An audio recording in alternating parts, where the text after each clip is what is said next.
Life has a way of changing in the quietest of moments.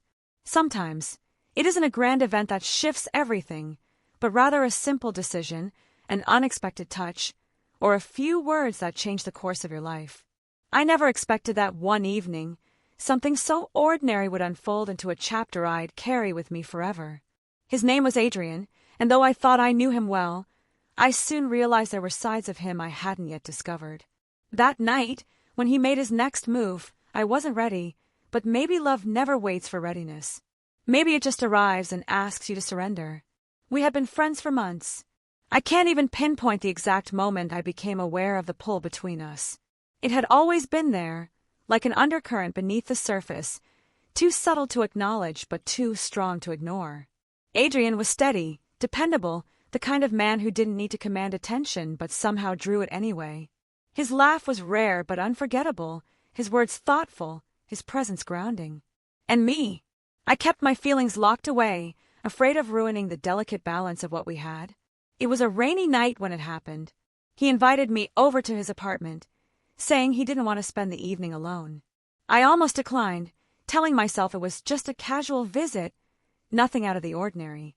But something about the sound of his voice made me say yes. When I arrived, the soft glow of warm lamps filled his living room. The smell of coffee lingered in the air, and outside, the rain tapped steadily against the windows, a rhythmic backdrop to our quiet night.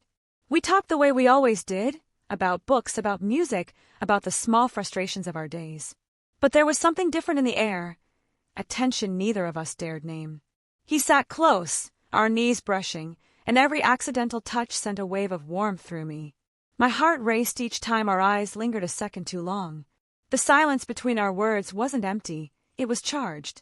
At one point, I teased him about his cluttered bookshelf, stacks of novels and journals spilling over. He smiled, that crooked smile I secretly adored, and said, "Maybe I'm just waiting for someone to help me sort it all out."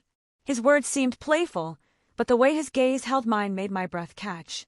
I looked away, but not before I noticed a softness in his expression, something unspoken lingering there. The rain grew heavier outside, the world wrapped in the cocoon of a storm.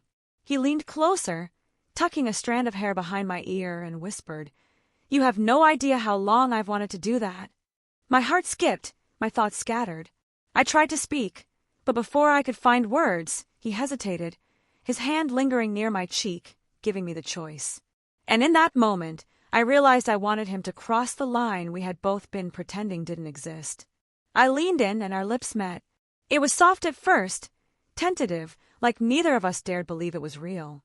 But then it deepened, carrying the weight of every unspoken word, every suppressed feeling. His arms wrapped around me, pulling me close, and I felt myself melt into him. It wasn't just a kiss. It was a confession, a release, a promise. When we pulled apart, he rested his forehead against mine and whispered, "I wasn't ready for this to happen tonight, but I've been ready for you for a long time." My chest ached with emotion. I had spent months wondering if what I felt was one-sided, and here he was, laying it bare with a tenderness that undid me. We talked for hours after that, words spilling out in the dim light. We spoke of fears and insecurities, of how stepping into this could change everything. Yet, the more we talked, the more certain I became that it wasn't a risk. It was the beginning of something real. That night, I fell asleep in his arms, the rain still falling outside, his steady heartbeat lulling me into peace. The days that followed were a whirlwind of emotions.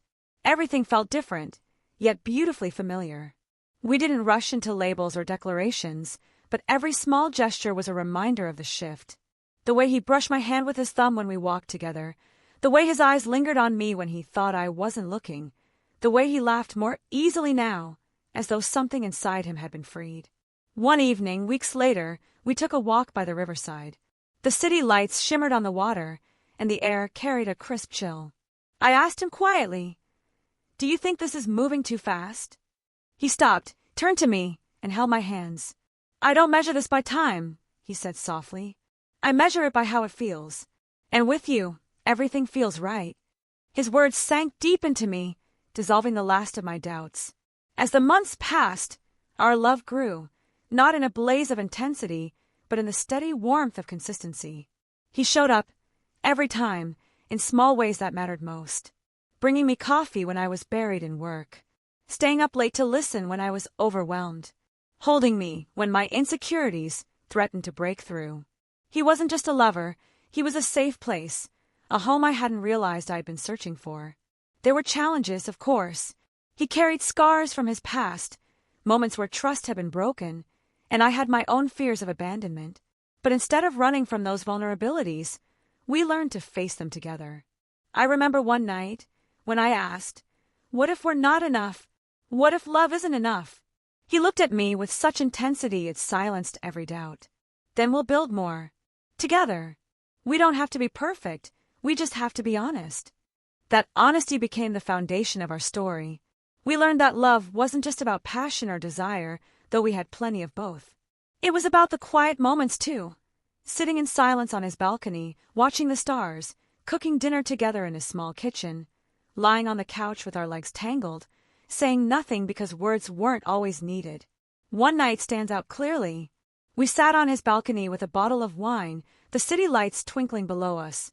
He turned to me and said, "I want you to know I'm not going anywhere. Whatever comes, whatever storms we face, I'm here."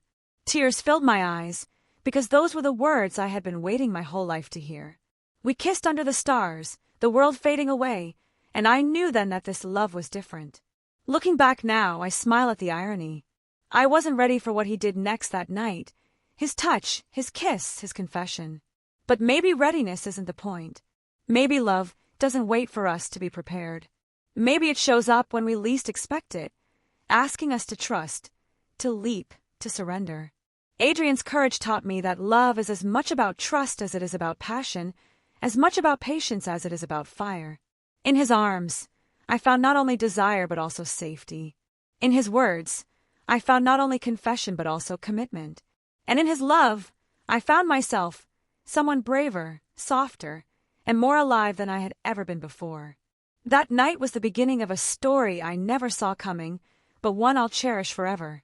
Because sometimes, the love we aren't ready for turns out to be the love we've been waiting for all along.